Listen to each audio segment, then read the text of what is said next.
Halo, perkenalkan nama saya Putu Aditya Satriawan dengan NIM 62 Prodi Sistem Informasi. Di video kali ini saya akan mencoba membuat sistem database dalam rangka memenuhi ujian akhir semester mata kuliah basis data lanjutan. Oke, pertama-tama mari kita identifikasi soal terlebih dahulu. Di sini saya membedah soalnya dan saya menyimpulkan dari soal ini yang perlu kita buat adalah salah satu database yang meniru suatu proses bisnis nyata dan terdapat trigger, view, dan juga beberapa query seperti left join, inner join, subquery, having, dan juga wildcard. Di sini tentunya menggunakan SQL dan akan nanti diupload di GitHub. Oke, pertama-tama kita akan membuat ERD terlebih dahulu. Di sini saya mencoba untuk membuat sistem database reservasi hotel. Untuk membuat reservasi hotel, tentunya beberapa tabel yang diperlukan ada sebagai berikut. Nah, pertama saya perlu tabel customer. Ini untuk menyimpan ID, nama, email, dan juga nomor HP. Disimpan di beberapa kolom seperti ID, name, email, dan juga phone. Kedua, kita perlu tabel room untuk menyimpan ID, room number, tipe dari kamar, dan juga price. Lainnya kita perlu booking. Ini untuk menyimpan sistem transaksi bookingnya. Perlu ID, customer ID, room ID, start date, dan end date. Juga status. Selanjutnya ada tabel payment. Untuk menyimpan ID, booking ID, amount, payment date, dan juga metode pembayarannya, payment method. Oke. Setelah membuat ERD, kita akan mulai untuk membuat database-nya. Oke, pertama kita menjalankan query untuk membuat tabel. Pertama, kita membuat create tabel customer dengan ID sebagai primary key. Kedua, kita membuat tabel room. Kita telah membuat tabel booking. Kita telah membuat tabel payment. Dan ini tabelnya semua ini dibuat sesuai dengan ERD tadi. Nah, setelah membuat tabel, kita membuat indeks untuk mempercepat proses pencarian. Di sini membuat indeks pertama adalah indeks customer dan email, di mana kita akan mencari email di dalam tabel customer. Selanjutnya kita membuat indeks room number. Kita akan mencari room number, kolom room number di tabel room. Selanjutnya ada indeks booking dates on booking. Itu akan mencari kolom start date dan juga end date tentunya di tabel booking. Setelah membuat indeks, kita akan membuat view. Nah, fungsi view ini adalah menggabungkan informasi dari tabel. Dimana di sini kita akan menggabungkan informasi dari tabel customer, tabel booking, dan juga tabel room untuk menampilkan nama, room number, start date, end date, dan juga status. Nah, selanjutnya kita akan membuat trigger. Trigger ini berfungsi untuk otomatis mengupdate pesanan ketika pesanan itu sudah melewati end date. Nah, di sini kita membuat query-nya sebagai berikut. Seperti before ongoing for escrow begin. If new end date lebih kecil dari current date atau tanggal sekarang, itu akan diperbarui statusnya menjadi completed. Oke, setelah membuat beberapa query tadi, kita akan mencoba menginsertkan data dummy. Di sini saya mencoba menginsertkan ke dalam customer dengan value nama saya Aditya dengan email berikut, dan juga ada Putu dengan email berikut. Setelah itu kita akan coba juga untuk insert into ke room. Di sini menggunakan data dummy juga seperti 101, room numbernya ada tipe single, dan juga price-nya ada 100. Ini saya juga lakukan di tabel booking dengan menginsertkan data dummy dan juga ke tabel payment. Nah, setelah proses insert data, kita akan mencoba query left inner join. Di sini pertama kita akan mencoba left join. Nah, di left join ini terbukti berhasil, di mana saya menggabungkan nama, room number, dan start date dan juga end date dari tabel customer tentunya, dan kita joinkan ke booking, dan hasilnya seperti ini. Tertampil tabel nama, room number, start date, end date, dan juga status. Di sini ada beberapa data yang saya insertkan tadi, ada Aditya dan juga Putu. Selanjutnya kita menggunakan versi inner join. Di sini saya juga menginner joinkan kolom nama, amount, payment date dari tabel customer ke booking dan juga payment. Di sini hasilnya juga berhasil memunculkan tabel dengan nama, amount, payment date sesuai dengan data yang saya insertkan tadi. Nah, selanjutnya kita akan membuat subquery. Nah, subquery ini berfungsi adalah sebagai query di dalam query lain. Itulah intinya. Kita akan di subquery kali ini kita akan menemukan di mana status dari bookingnya itu adalah pending. Karena tadi data yang saya insertkan keduanya itu menggunakan status pending. Kita lihat di sini itu statusnya keduanya itu pending. Di mana itu tadi? Nah, ini dia. Statusnya keduanya pending. Maka ketika kita cari pending, yang akan muncul adalah nama saya Aditya dan Putu. Ini dua data yang kita inputkan tadi. Jadi query-nya cukup simple, itu select from name email from customer where ID in select customer ID from booking where statusnya pending. Jadi kita bisa menentukan statusnya mau pending ataupun complete. Itu sesuai data yang ada di database. Oke, selanjutnya kita membuat query hopping di mana fungsinya untuk menyaring suatu kondisi tertentu lah. Di sini saya mencoba membuat hopping di mana booking count-nya itu lebih dari satu. Jadi kamar yang terbooking itu jumlah pemesanannya itu lebih dari satu. Di sini kita lihat hasilnya empty set. Nah, bisa kalian perhatikan ini hasilnya itu empty set. Nah, kenapa hasilnya menjadi empty set? Karena dalam data yang saya insertkan sebelumnya itu kamarnya itu hanya di booking satu kali, nggak ada kamar yang di booking lebih dari satu kali. Oleh karena itu kita insert kembali di sini, insert to bookingnya untuk value kamar yang sama itu di booking lebih dari satu kali. Kita bisa lihat ini ada beberapa kali bookingan yang sama di kamar yang sama, di room ID yang sama. Nah, setelah itu kita kembali menggunakan query hopping yang tadi, persis seperti yang kita gunakan di atas. Nah, ini select from room type dan as booking count, di mana hopping booking count-nya itu lebih dari satu, dan hasilnya kita menemukan tipe double dan single itu booking count-nya itu ada 3 keduanya. Itu adalah guna dari query hopping. Kita buat query whereCard, di mana query whereCard ini sangat simpel, yaitu untuk menemukan sesuatu yang pengen kita cari, seperti select from customer where name like Putu. Ini saya mencoba mencari di tabel customer di mana ada nama Putu, maka yang keluar adalah nama Putu.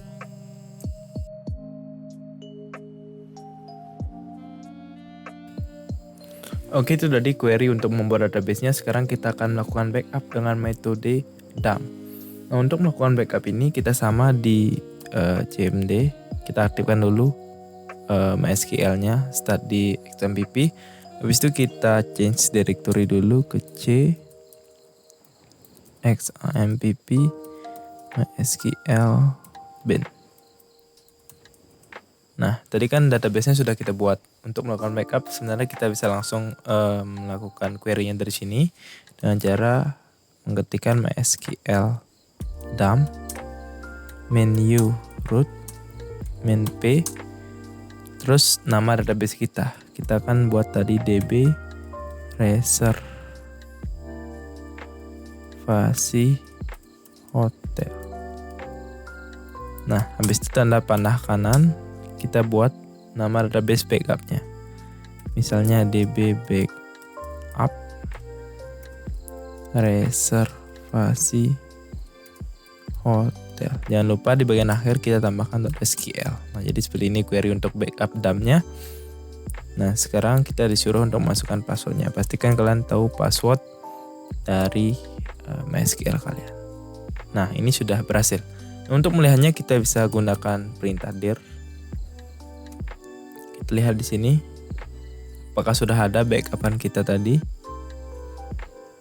Ini lumayan banyak ya adanya di. Nah, ini dia.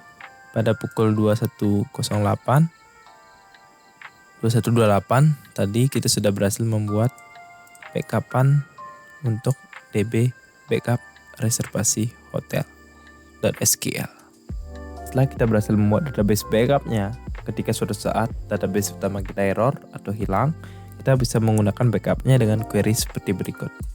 Ketik MySQL menu root min p, nama database kita db reservasi hotel.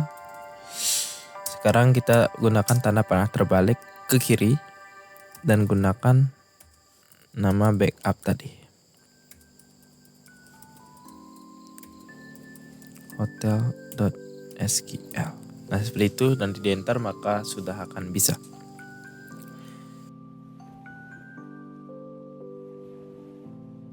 Baik, sekarang saya akan melakukan replikasi database satu arah dari master ke slip. Nah, di sini masternya saya menggunakan OS utama saya dan slipnya di sini saya sudah menyiapkan satu OS yaitu Windows 7 di VirtualBox. Langkah pertama yang harus dilakukan adalah kita masuk ke CMD. Kita akan mencari tahu IP address dari setiap server dengan cara ketik ipconfig. Nah, di sini sudah saya menemukan IP address dari server masternya. Sekarang kita masuk ke VirtualBox-nya.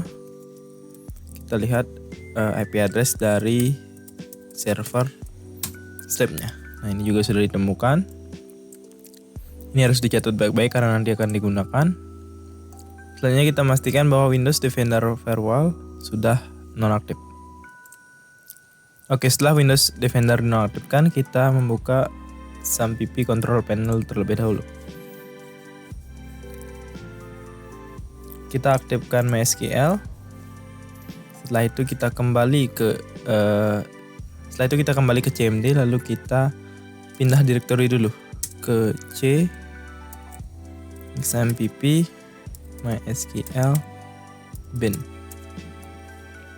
Setelah itu kita masuk ke MySQL-nya dengan cara MySQL menu root main p. Kita masukkan password.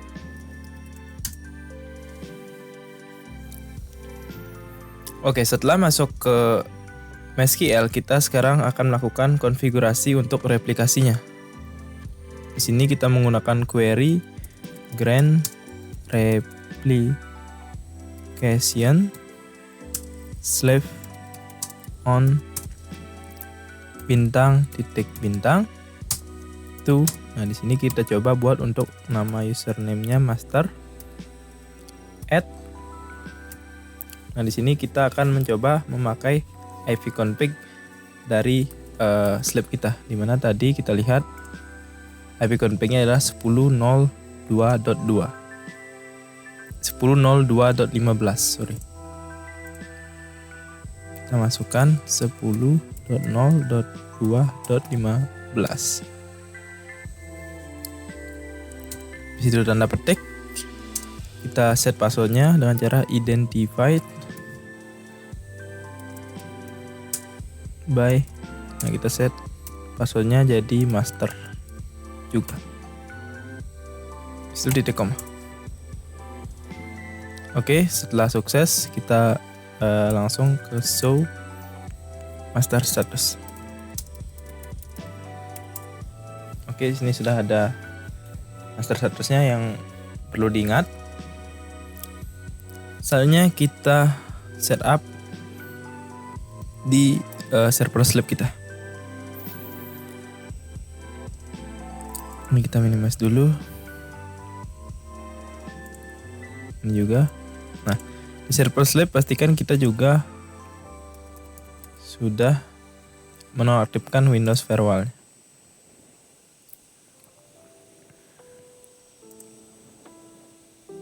Kita open dulu Windows Firewall-nya.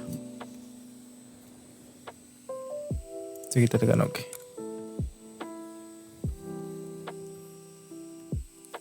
Seperti biasa kita aktifkan dulu kontrol panelnya. Nah, jangan lupa untuk Windows Defender-nya kita nonaktifkan. Di sini saya sudah nonaktifkan tadi. Kita start dulu MySQL di server slip-nya. Kita masuk kembali ke CMD. Kita change directory sekarang ke C XAMPP MySQL bin MySQL menu root. Oke, setelah masuk ke database-nya, pertama kita akan stop slip dulu jika ada slip yang sebelumnya berjalan atau pernah dibuat untuk jaga-jaga. Nah, setelah stop slip, kita masuk ke query-nya untuk memindahkan masternya atau menghubungkan masternya ke slip ini dengan cara change master to master. underscore host. Nah, di sini kita harus memasukkan IP dari master kita. Kita lihat di CMD kita sebelumnya. IP address-nya adalah 192.168.56.1. 192.168.56.1. Habis itu koma. Pertama kita langsung masukkan master user yang sudah tadi kita buat sama dengan titik koma, namanya tadi adalah master. Habis itu koma lagi. Setelah master user, master password.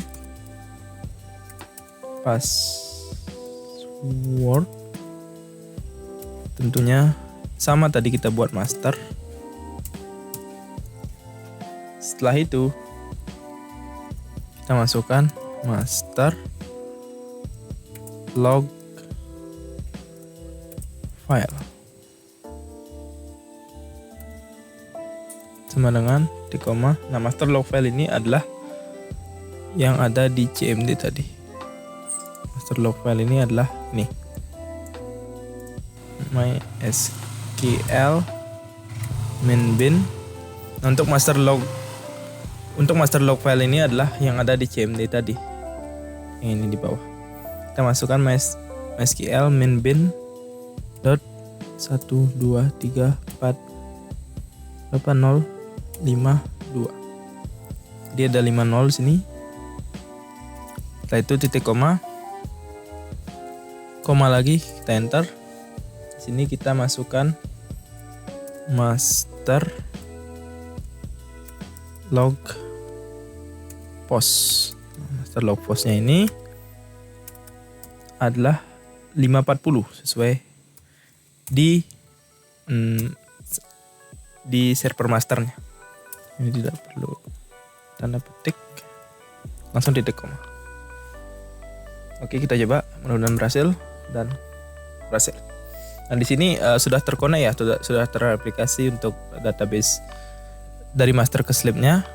Nah, untuk melihatnya kita perlu start slip dulu. Start slip. Oke, sudah berhasil.